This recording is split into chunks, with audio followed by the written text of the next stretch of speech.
Nafarroak 57 koronavirus kasu berri atzeman zituen atzo ostegunarekin. Nafarroan 21.000 pertsonari egindako ikerketa batek baieztatu du txertoen eraginkortasuna koronavirusaren ondoriozko ospitalaratzea prebenitzeko. Saharako haurrekin egindako oporrak bakean programaren diru laguntza haurren elikadura hobetzeko erabiliko da aurten. Nafarroko gobernuak Ramon Aro San Cristobal Gotor lekutik ihes egindako eta 1936an erail zuten preso errepublikarraren gorpuzkiak senidei eman dizkiete Salamancan. Nafarlan sarek laneratzeko zailtasun berexek dituzten pertsonentzako enplegu programa berri bat sustatuko du. Pirineotan ekintzailetza sustatu du Nafarroko gobernuak Ariben irekitako coworking gune berri batekin. Nafarroko baso zaintzak zauritutako faunari buruzko 1874 abisu eman zituen eta ingurune naturalean eragina izan zuten 284 jarduera zigortzeko proposatu zituen. Iruñeko udalak minutuak zure kontagailurako abiatu du, hiriko baliabideak baliatuz kirola modu autonomoan egitea sustatzeko ekimena da. Gure oroimenaren fotogramak Nafarroko ondare filmografikoa berreskuratzeko kanpaina abian jarri da. Ikuskizun berria aurkeztuko du Zirika zirkus taldeak Berriobeitiko euskara zikloan, igandean izanen da 6:30 Artikako Maria de Maeztu kulturetxean eta doan. Flamenkoa eta euskara uztartzen dituen Sonakai taldearen kontzertua larunbatean arratsaldeko 7:30 aintzinera Artikako kulturetxean.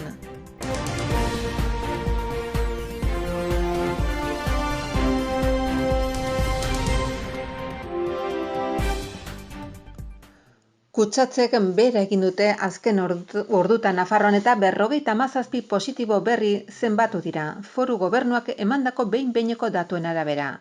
Zehazki atzo 1770 froga diagnostiko egin ziren eta horietatik 3,2 positibo eman dute, hortaz, positibotasun tasa bere horretan mantentzen da. Positibo gehien atzeman diren udalerriak dira Uharten, Agerida, Buruan, 4 kasurekin 3 kasu zenbatu dira Barainainen, Azkoienen, Ermitagainan eta Arrosadian. Txertaketa kanpainari dagokionez errekor bat erdietsi du Osasun Departamentuak atzo 9.968 txerto jarri ziren Nafarroa garaian. Orain arte egun bakarrean banaturiko dosi kopururik altuena da. Jaso zutenen artean etxerik gabeko herritarrak daude. Txertoa jartzeak 85% gutxitzen du koronavirusa dela kausa ospitalardo izateko arriskua, hala ondorioztatu du, erran bezala Nafarroko Lan Osasun eta Osasun Publikoko institutuak. Nafarroko gobernuak uztailan jarriko du martxan koronavirus pasaportea. Karpeta sanitarioaren bitartez jaso ahal izanen da eta testen emaitzak txertaketaren inguruko informazio eskainiko du eta gaixotu bazara birusa gainditu duzun zehaztuko du.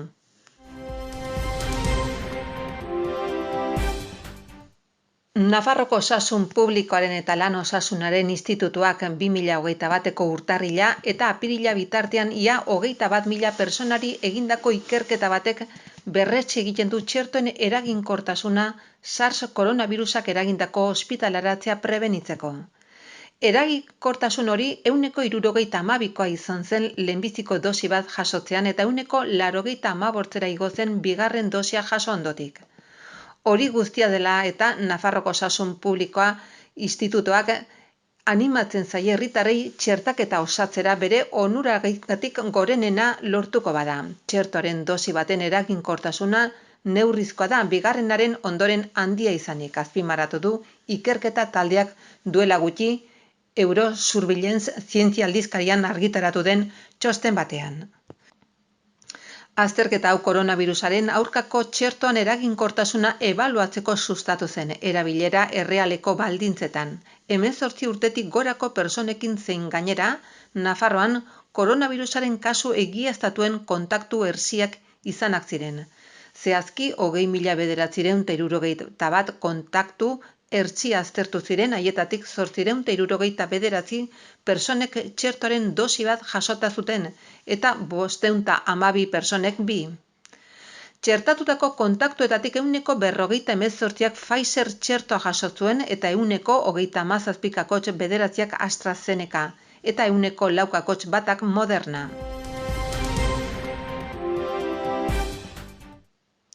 Saharako haurrek ezin izango dute uda aurten Nafarroan igaro koronavirusa dela eta. Oporra bakean programa 1997 urteaz geroztik posible egiten du Saharako 130 adingabeak uda foru komunitatean igarotzea eta Tindufeko Algeriako kanpamentuetan haurroien elikadura eta bizi baldintzak hobetzen laguntzen du. Egoera soziosanitario globala dela eta Saharako agintariek haiekin lan egiten duen mugimendu solidarioarekin batera ordezko proiektu bat proposatzea erabaki dute. Uda honetan haurrek osasunean, elikaduran, botiketan, garraioan edo uretan izango duten prekaritateak ahalik eta eragin txikiena izan dezan. Bigarren urtez jarraian, ezingo da programa garatu hasieran sortu zen kontzeptuarekin pandemiaren ondorioz.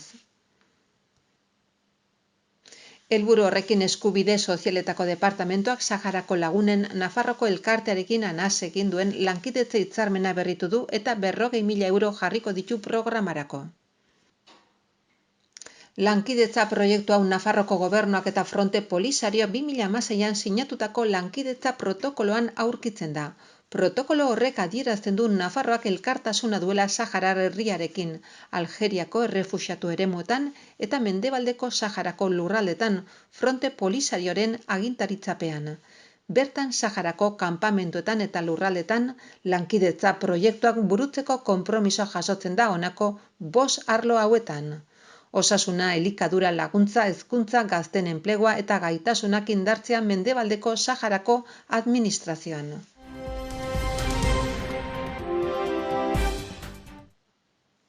Nafarroko Gobernuak Ramon Aro Gómez San Cristobal Gotor lekutik ihes egin eta 1936an erail zuten preso errepublikarraren gorpuzkiak eman dizkie bere senidei. Nafarroko ordezkaritza bakearen bizikidetzaren eta giza eskubideen zuzendaritza nagusiko eta memoriaren Nafarroko Institutuko kideko osatua Martin Zabaltza zuzendari nagusia buru zutela Salamankanko hiriburuko memoria historikoaren dokumentazio zentrora joan da. Bertan egin dute ekitaldia. Identifikazioa Kataluniako Generalitatearekin sinatutako lankidetza hitzarmenari esker lortu da. Eskubide Sozialetako Departamentuko erakundearen mendean dagoen Nafar Lansare Nafarroko enplegu zerbitzuak esku hartze ildo berri bat sustatuko du laneratzeko zailtasun handienak dituzten pertsonak lana bilatzeko. Lehen esku hartze batean 180 pertsona artatzea espero du gutxienez, 125 lana aurkitzeko aurreikuspenarekin. Tokiko erakundentzako edo irabazi asmorik gabeko erakundentzako diru laguntzen bidez kudeatuko den enplegu inklusiboko ekintza hontara 600.000 euro bideratuko dira. Jose Maria Ayerdi Nafarroko Gobernuko bigarren lehendakariorde eta lurralde antolamentuko etxebizitzako paisaiako eta proiektu estrategikoetako kontseilariak Pirineotako ekintza planak ariben ireki duen ekintzailetza eta coworking gune berria inauguratu du atzo arratsaldean. Herriko patatera zaharrean kokatuta dago eta merkatu txiki bat izango du kafetegiarekin beste bi enpresa ekimen bulegoekin eta espazio komunekin. Nasugintza Sozietate Publikoak herriko patatera zaharra berreskuratu du eta ia 1,5 milioi euroko inbertsioarekin zahar berritu du enpresa ekimenetarako. Nafarroko Gobernuko basozainak lantaldea 2020an guztira 1.874 abisu eman zituen zauritutako faunari buruz eta 284 ikuskapen akta egin zituen natura ingurunean izandako eraginagatik jarduerak zigortzeko proposamenarekin. Hauek dira pandemiaren zailtasunek markatutako urtebeteko lana zehazten duen 2020ko memoriaren datu batzuk, baina balantze positiboarekin memorian adierazten denaren arabera, oro har, lanak egin ahal izan direlako eta egokitzeko beharrezkoa den gaitasuna ere frogatu ahal izan dutelako. Memorian zehazten diren ekintzen artean lineen eta aerosorgailuen ingurumen inpaktuarekin zerikusia duten lanak aurkitzen dira. Arrazoi hori medio hilda egon daitezken animalien bila ibiltzen dira eta gero informaziori eskumeneko unitate teknikora bidaltzen duten. Ingurumen kalitateari dagokionean hainbat isurketa eta hondakindegi zahar eta degradatutako espazio kontrolatzeaz gain berritzeko beharrik baduten ikusteko hondakinen isurketak ere zaindu dira eta minden kudeaketa zaintzeko ohiko lanak egin dira. Ingurumen arloko larrialdietan zauritutako animali basatien inguruko 1.874 dei jaso dira, 942 animali bizirik jaso ziren eta 129 hilda, denak fauna berreskuratzeko zentrora eraman ziren ilundainera. Sutei dagokionez ezarritako prebentzio neurriak betetzen direla zaintzeko basozainek eskumena duenetan detekzioa eta jarraipen egin dira. Kalteak baloratu dira eta suteak itzaltzeko eta kausak ikertzeko arduradunekin elkarlanean aritu dira. 2020an hainbat sutetan esku hartuta batez ere, Artikutzan, Zizurren, Mehotzen, Losarkosen eta Lerinen. Baso kudeaketari erreparatuta mendiak seinalatzea, kubikatzea, entregatzea, segimendu egitea eta aintzatestea da basozainek lanaren zati oso garrantzitsua. Baita etxeko egurra eta toki erakunden eta agente pribatuen basolanen segimendu egitea ere. Bereziki aipatzekoa da fruitu gaztainondoaren aintzineko barietate autoktonoak identifikatzearen inguruan egindako lana. 2019an hasitakoarekin jarraituz hautaketa laginak hartzea eta enseguak eginez.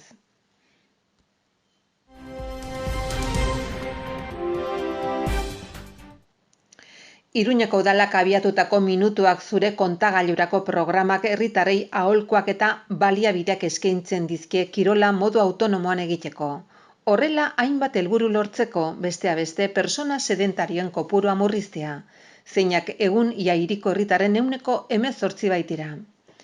Ekimenak minutosatucontador.pamplona.es webgunean eta materiala inprimatuak ditu ardatz eta hoien zenbait proposamen, aholku eta erronka eskaintzen dituzte jarduera fisikoaren eta kirolaren inguruan, adin tartetan antolatuta eta Iruñak dituen baliabidetan oinarrituta.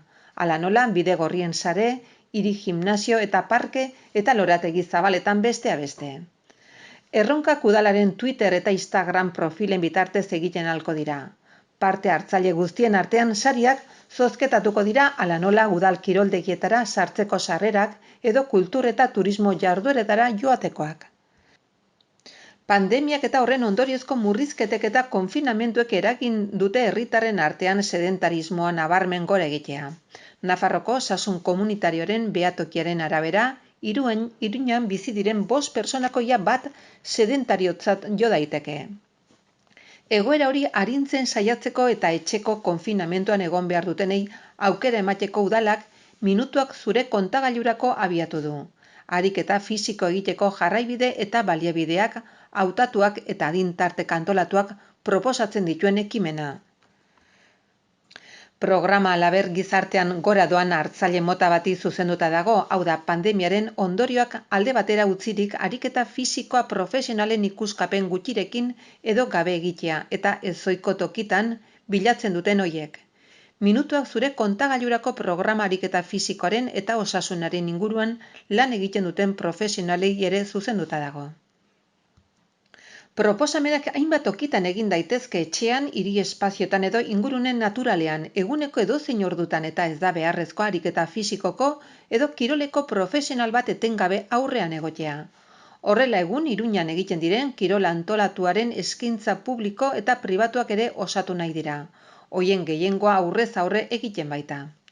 Proiektu honen azken helburua pandemia herritarren osasun fisikoa eta psikikoan sortzen ari den eragin negatiboa murriztea da, ez besterik.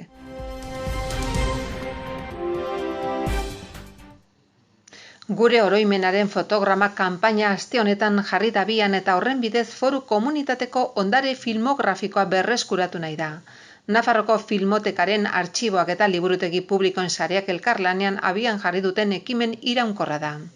Modu honetan, helburu bikoitza betetzea bilatzen da alde batetik Nafarroko artxibo filmografikoak gizarte nafarraren filmografia dokumentuen gordailu eta konserbazio gune modura betetzen duen zeregina ezagutaraztea.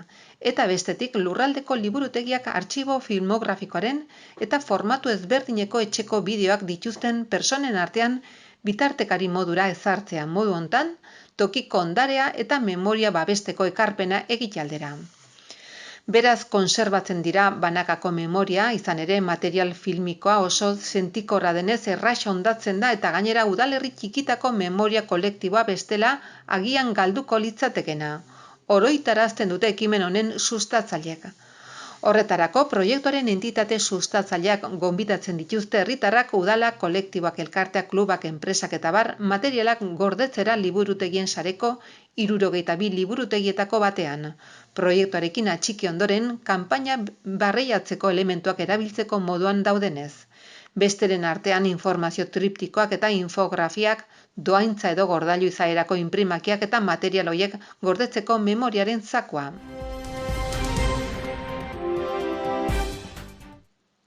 Ikuskizun berria aurkeztuko du Zirika Zirkus taldeak Berriobeitiko euskera zikloan igandean izanen da, 6:30 Artikako Maria de Maeztu kulturetxean eta doan.